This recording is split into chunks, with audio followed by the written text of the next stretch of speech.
Welcome back, everybody. If you thought you'd seen the peak of human idiocy, think again. We're already at part 30 of our Dumb Ways People Died series, and the gene pool is still working overtime. In this episode, we've got 21 new, unbelievable stories of people who chose the hardest way to check out.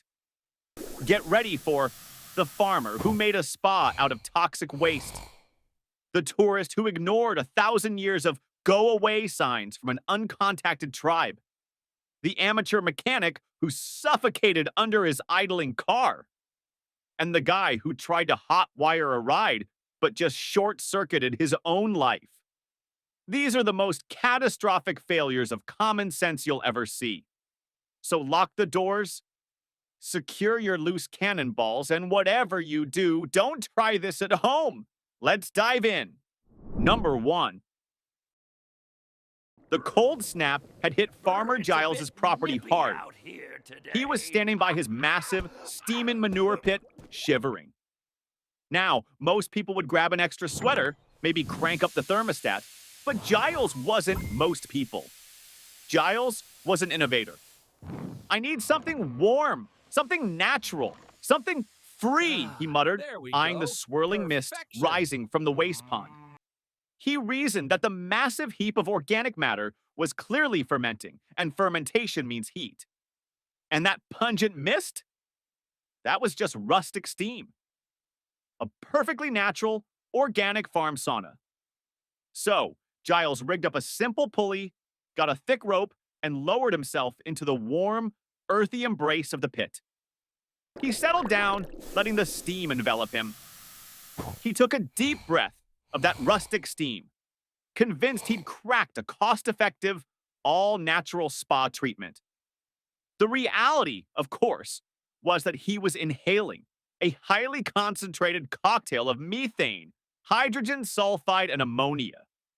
These are not spa ingredients. They are silent, odorless after a while, toxic knockout gases. A few blissful, warm moments turned into a permanent, very unfortunate dirt nap. His final resting place was a DIY death trap, turning his cost-saving genius into a tragedy that probably made his neighbors gag, literally and figuratively, for weeks. Giles sacrificed himself to the cold, but his story serves as a blazing hot warning. Some brilliant ideas should be left to chill. Number 2.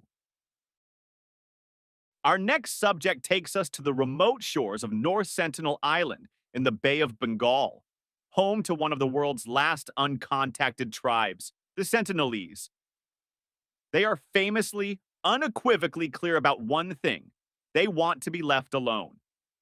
They've defended their solitude for thousands of years, primarily through the efficient use of pointed sticks and arrows. Enter a young man, a true believer with a profound sense of mission. Let's call him the beach blender. Despite repeated, extremely clear governmental warnings that going within 3 miles of the island is strictly forbidden, and despite previous attempts being met with a hail of sharp disapproval, the beach blender simply had to go. He paid local fishermen an illegal fee to get close, then snuck ashore with a kayak, a few poorly chosen gifts, and a message of peace and brotherhood. He truly believed he was special, that he would be the exception, the one who could bridge the gap between two worlds. The islanders, who saw him less as an ambassador and more as a very confused, lightly dressed trespasser, did what they always do. They greeted him with immediate and lethal resistance. There was no negotiation, no cultural exchange, just the swift, blunt application of ancient tribal defense protocols. The beach blender, who wanted a spiritual awakening, instead received a permanent, highly public dispatch to the afterlife. It's a harsh lesson. No trespassing signs are serious, especially when the guards use hunting implements that predate the Bronze Age. He made the ultimate sacrifice for a self-appointed appointment that was never going to happen. Number 3. Then we have the cautionary tale of the DIY enthusiast whose last project was literally his final one. It was a perfectly average day, and he needed a little something extra for his home entertainment setup: a bigger, better, higher TV antenna.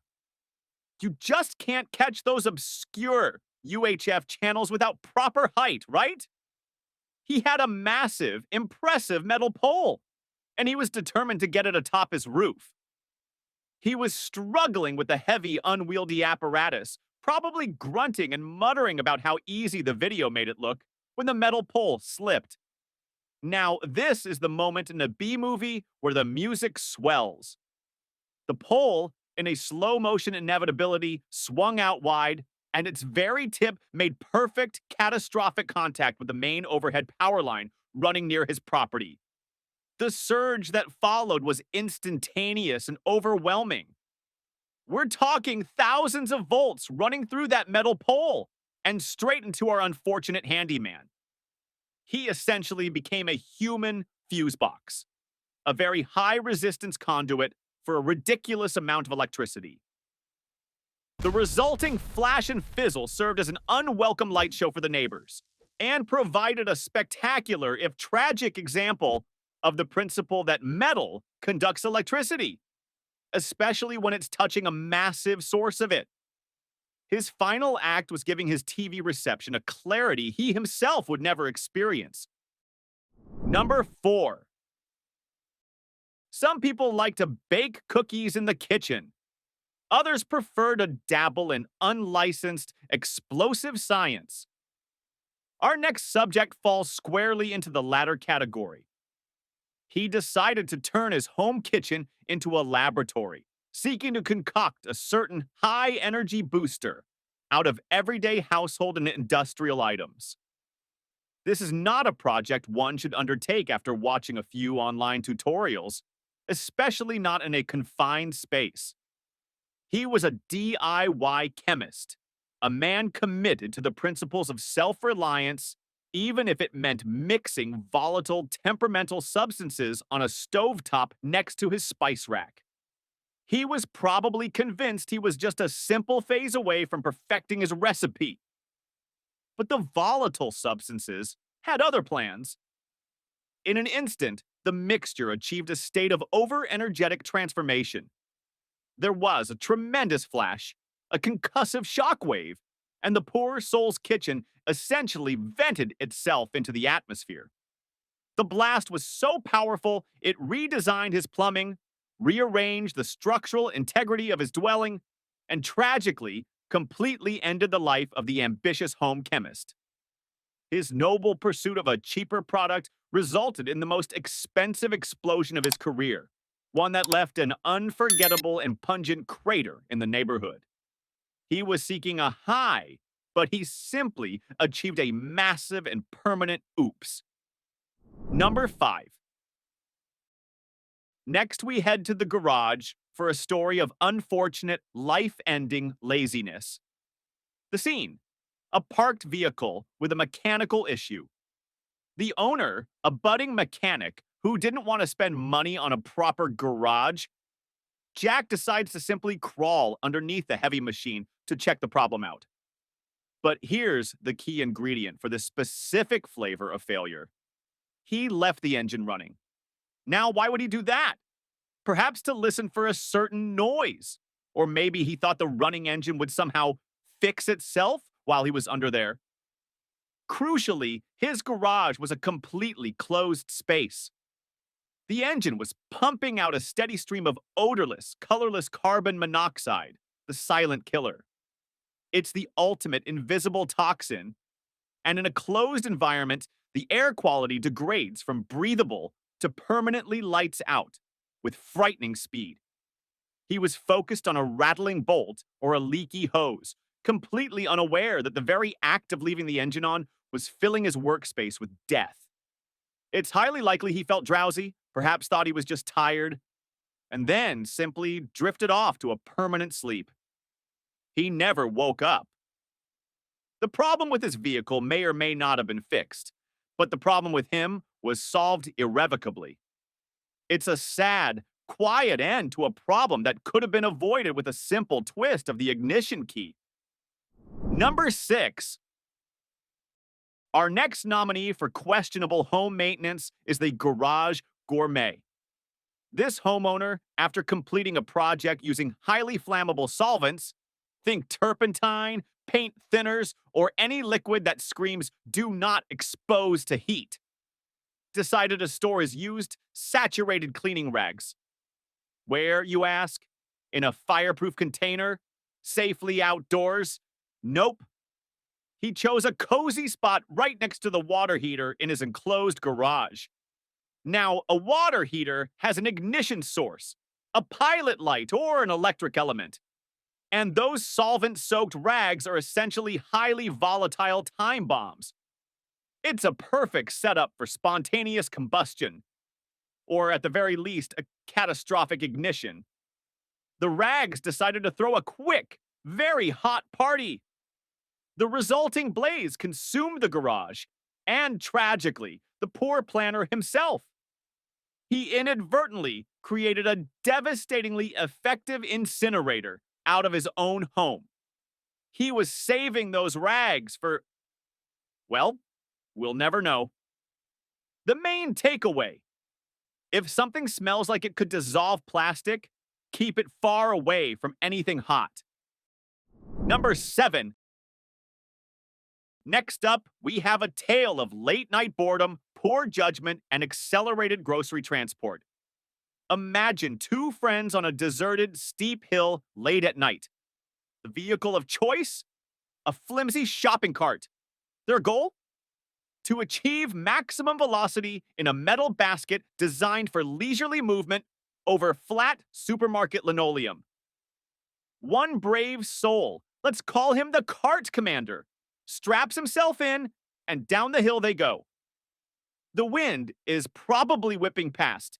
The adrenaline is pumping, and for a glorious few seconds, he feels like a king. What the cart commander forgot is that shopping carts are not engineered for high-speed aerodynamics, cornering, or sudden braking. They're designed to hold cereal boxes. As the cart hits a small bump, reaches terminal velocity, or just decides it's had enough of this nonsense, it catapults the rider. The cart commander became an unguided, fleshy projectile, tragically colliding with the unyielding pavement. He traded a few seconds of cheap thrills for a permanent retirement from gravity-based sports. His last thought was probably, "I should have sprung for the cart with the better wheels." Number 8. This next story is a shocking demonstration of what happens when confidence wildly outpaces expertise. Our subject needed to operate a vehicle without a key, a classic scenario for unauthorized borrowing. Instead of trying to find the proper procedure, or, finding the key, this DIY auto thief decided the quickest way to hotwire the machine was to manually connect the ignition wires. His tool of choice? A piece of metal? A screwdriver, perhaps, or a stray paperclip, which he jammed right into the steering column. What he failed to appreciate is that the ignition system carries a substantial electrical current, and that piece of metal would serve as a magnificent bridge for that electricity. He was instantly electrocuted. He essentially became a part of the vehicle's wiring system, a tragic smoking example of why one should never mess with automotive electronics unless you know exactly which wire does what. His attempt to drive away was tragically short-circuited. Number 9. Remember that episode from the previous segment?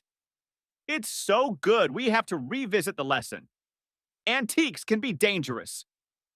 Our subject had a large, ornate, and decidedly heavy antique cannonball.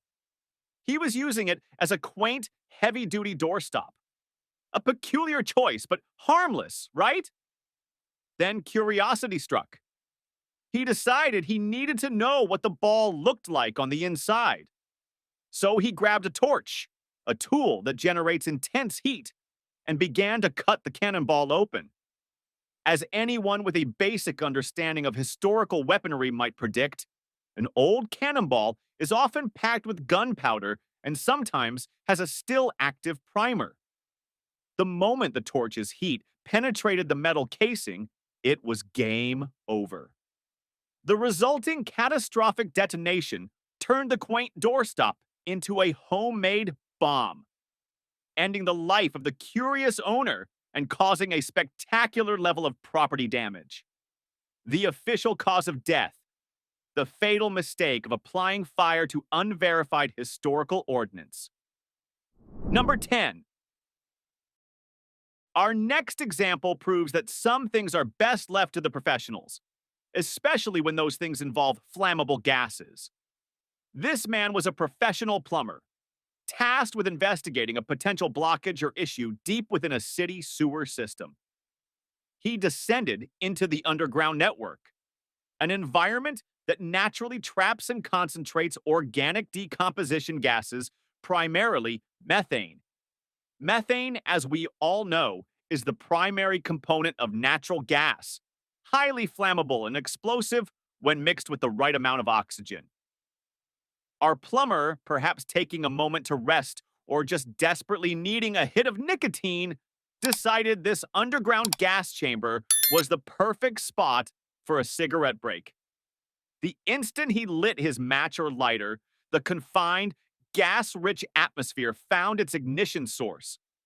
The resulting explosion was powerful enough to launch the heavy metal manhole cover several hundred feet into the air and, tragically, fatally injure the plumber. His final moments were spent experiencing an unscheduled, rapid ascent back to the surface, powered by the Earth's natural volatile waste. He earned the unfortunate distinction of being an accidental, human-powered rocket launcher due to a simple lapse in judgment. Number 11. This story is a stark reminder that household chemicals are not medical supplies. We head to India for the case of a man who was allegedly under the influence of some mind-altering substances. After achieving this altered state, he apparently decided that standard methods of birth control were simply too mainstream. Instead, he reached for a highly toxic, industrial-grade epoxy resin adhesive, a product meant for permanently bonding metal and concrete, and used it for a purpose it was absolutely not designed for. The immediate result was a chemical disaster. This powerful, fast-setting glue not only sealed off things that shouldn't be sealed, but the intensely poisonous chemicals were rapidly absorbed by his system. The resulting multiple organ failure ended his life. He was looking for a memorable night, but he achieved a shocking and irreversible chemical termination instead. He managed to combine two major bad decisions into one fatal final act. Number 12. Here's a lesson in not letting temporary frustration turn into permanent tragedy. Our next subject was a severely intoxicated gentleman who found himself standing outside his own home. The problem was simple. He couldn't find his keys. He was locked out cold and desperately impatient. Now, a logical person might call a locksmith, check under the doormat, or maybe just sleep on the porch. Our man chose the most aggressive form of keyless entry available, a fist-first confrontation with a window pane. He wound up and delivered a mighty punch. The glass shattered, the sound was loud, and the man was in. But the victory was momentary. The sheer force of the blow, combined with the extreme fragility of the glass, left him with massive, deep lacerations on his arm. Due to his inebriated state, his body was less capable of clotting, and his mind was less capable of recognizing the severity of the injury. He tragically bled out before help arrived. His need for instant access led to an end so pointless, it's almost a cartoon. Number 13. Meet the home security hobbyist, a man so paranoid about intruders that he turned his house into a high-stakes Rube Goldberg-esque death maze. We're not talking about a simple alarm system. We're talking tripwires, swinging axes, collapsing floors, and maybe a few spring-loaded nets. He had a meticulous, complex disarming sequence that had to be performed perfectly every time he walked through his own front door. The irony, of course, is that the system worked too well. After a long day, our hobbyist returned home, tired and distracted. He fumbled the complex sequence, forgetting a crucial step. Was it the blue wire first or the yellow wire? He never got a chance to finish the thought. His own security apparatus registered him as an intruder and unleashed its deadly, chaotic defense. He was tragically killed by his own invention, a final testament to the concept that sometimes the greatest danger in your home is your own over-engineering. He was protecting his valuables right up until the moment he became a victim of his own genius. Number 14. This is one of the all-time classics of bizarre demise, a story so absurd it's almost unbelievable. Our subject was suffering from a case of extreme, stubborn constipation. When conventional remedies failed, he apparently decided to apply a more concise solution. His chosen instrument of internal relief was a stick of dynamite. We don't know his exact reasoning, but the sequence of events is clear. The insertion was followed by a massive internal detonation. The goal was to provide relief, and in the most literal, earth-shattering sense of the word, it did. The resulting explosion caused immediate and fatal internal trauma. The situation is so ludicrous that it seems like a prank, but its frequent citation in collections of ridiculous accidents speaks to a fundamental universal truth. Explosives should never be considered a digestive aid. This man went out with an actual bang, proving that some problems simply cannot be fixed with pyrotechnics. Number 15. Our next subject for this segment was a man who decided to challenge Mother Nature's warnings about bee venom. He was apparently convinced that he could achieve immunity from bee stings by intentionally building up his tolerance. Like a mad scientist, he acquired a large glass jar filled with live, buzzing bees. The planned experiment was simple: deliberately expose himself to the entire swarm. He likely believed he'd endure a few painful stings and then emerge as the world's first sting-proof human. The reality was far harsher. His body, instead of building a sturdy defense, mounted a severe and overwhelming attack on itself. The intense, mass-stinging event triggered a massive, systemic anaphylactic shock that his system simply couldn't handle. He died of a severe allergic reaction, not from a single sting, but from an overwhelming, self-inflicted assault by a whole jar full of angry bees. He was trying to become a biological superhero, but instead provided a fatal lesson on the limits of human biochemistry. Number 16. In a small Brazilian town gripped by a severe dry spell, one man, believing himself to be divinely inspired, decided to take matters into his own hands. His mission: to bring rain. His method: climbing a tall utility pole and touching the high-voltage wires at the very top, convinced this act would unlock his latent rainmaking powers. This is, of course, a spectacular failure in understanding both theology and basic physics. The powerful current that surged through his body was definitely high energy, but it wasn't the life-giving kind. He was electrocuted instantly, providing a bright, tragic flash that illuminated the town but offered no relief from the drought.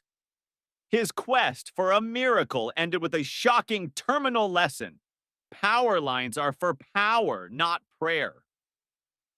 Number 17. Next, we have a story that proves even the most educated among us can fall victim to the ultimate unforced error. This case involves a defense lawyer who was representing a client accused of a serious, self-inflicted incident. The lawyer's strategy was to prove that the victim could not have possibly done the deed to himself.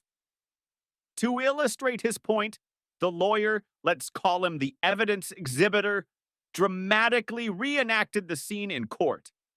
He picked up the weapon, a handgun, and in a moment of hubris, placed it near his own head to show the impossibility of the angle. What he failed to check, in a truly stunning oversight, was the chamber of the weapon. The gun was loaded. He accidentally pulled the trigger, fatally shooting himself right there in the courtroom. In a grim twist of fate, his client was acquitted, largely because the lawyer's shocking final demonstration proved the victim could indeed have done the same thing to himself. He literally sacrificed his life to win his final case. Number 18. This story serves as a valuable public service announcement. Mind the gap in your own house. Our subject was a woman tackling a DIY cooling project. Her house had an old storage hole or oubliette in the floor, and she decided to pry up the heavy grate to install a fan and draw cool air from the basement. The crucial mistake? She got distracted. Maybe the phone rang or the dog needed walking. She simply forgot she had created a gaping 4-foot deep hole in the middle of her hallway. Later, walking through her house on autopilot, she took a regular stride right into the void. She wasn't killed, thankfully, but she sustained serious injury. Her ultimate fate was not death, but a painful reminder that an unmarked, unsecured hole in your floor is a far greater threat than any imaginary intruder. She made a permanent home modification without the necessary permanent memory upgrade. Number 19. This is a tragic, high-risk situation where a person voluntarily turned their body into a makeshift shipping container. Our subject, a human carrier for highly restricted substances, had ingested several packages of said material, wrapped in protective layering. The method is inherently flawed.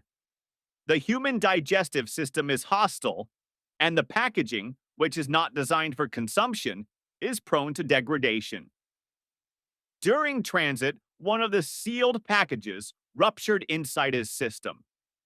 The contents of the package, a massive, lethal dose of the substance, were instantly released into his bloodstream.